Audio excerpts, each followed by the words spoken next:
Addiction and health often go hand in hand. If a person is struggling with an addiction, many times they will also be struggling with some kind of health issue or disease. Science has confirmed that addiction is a chronic brain disease that can happen to anyone. But despite this, there is still a popular belief that addiction is a result of weak character. Addiction is a bit more complicated than the way that we view it, which is in the same way that we view chronic diseases like diabetes, hypertension, and cancer. Addiction is a disease that not only affects the physical body, but is said to crush the soul. Beating the disease requires preoccupation with obtaining a consuming substance. This is often accompanied by deceitful behavior, taking a toll on relationships, family commitments, and work duties. It is easy to blame an individual rather than putting the focus on the disease that creates these type of behaviors. It is difficult to have compassion for people that fit this description. Adding this to the common belief that people choose to become addicted based on weakness, lack of willpower, and poor judgment, it is easy to judge someone. I believe that willpower and the want to conquer addiction play a role in beating it. There is an obvious choice in the first decision a person makes when indulging in addictive behavior, and also when one gives into substances later on, but I do not believe that addiction is a choice. I am forced to believe that addiction is much deeper than that. I have gathered much evidence to support this claim, and I hope that you will at least think about where you stand on this topic. In 1784, Dr. Benjamin Rush said that this condition is a disease, one that should be treated by physicians. However, according to the article, Is Addiction a Disease or a Choice?, his idea did not gain much traction until the founding of Alcoholics Anonymous in the 1930s. Today, according to the article, Historical and Cultural Aspects of Man's Relationship with Addictive Drugs, addiction is defined by the characteristic features that are shared by a variety of substances. 1. The pattern of administration can progress from use to abuse to dependence. And 2. A common feature of several substances is that they induce pleasure by activating a mesolimbic dopamine reward system and dependence by mechanisms involving adaptation in the prefrontal cortex innervation to the nucleus accumbens. This is the prefrontal cortex, and this is the nucleus accumbens. Most modern healthcare professionals agree that addiction is a disease. The disease model of addiction focuses on changes in the brain that occur with chemical dependency.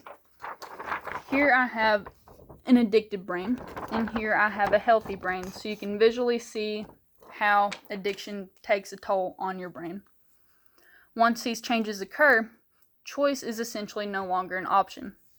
According to Addiction Center, the brain regulates temperature, emotions, decision-making, along with emotions, cravings, compulsions, and habits. Under the influence of a powerful chemical, brain function can be altered. Although addiction takes its toll on the affected individual after the initial decision to take part in such behaviors, there is evidence to support the fact that surroundings and genetics play a large part in this disease. As stated before, addiction shares many features with other chronic illnesses, one of which is heredity. Studies have shown that roughly 10% of the population is genetically predisposed to addiction. While the environment a person grows up in may play some role in whether they become an addict, genetics play a key role as well. Scientists estimate that genetic factors account for 40 to 60% of a person's vulnerability to addiction. According to Genetics and Epigenetics of Addiction, research on the human genome has shown that on average the DNA sequences of any two people are 99.9% the same. However, that 0.1% variation is profoundly important. It accounts for 3 million differences in the nearly 3 billion base pairs of DNA sequences. These differences can be from anything like hair color to increased risk or protection from heart attacks, diabetes, or addiction. I know what you're probably thinking at this point. Is addiction really a disease? The definition of a chronic disease is a long-lasting condition that can be controlled but not cured. 25 to 50% of people with substance problems appear to have a severe chronic disorder. For them, addiction is a progressive disease that requires intensive treatments and continuing aftercare, monitoring, and support to manage their recovery. Why is willpower not enough? According to the Center of Addiction, the early decisions to use substances reflect a person's free or conscious choice. However, once the brain has been changed by addiction, that willpower becomes impaired. The most defining symptom of addiction is a loss of control over substance use. People with addiction should not be blamed. All people make choices and do not choose how their brains and bodies respond to drugs or alcohol or how they're genetically wired.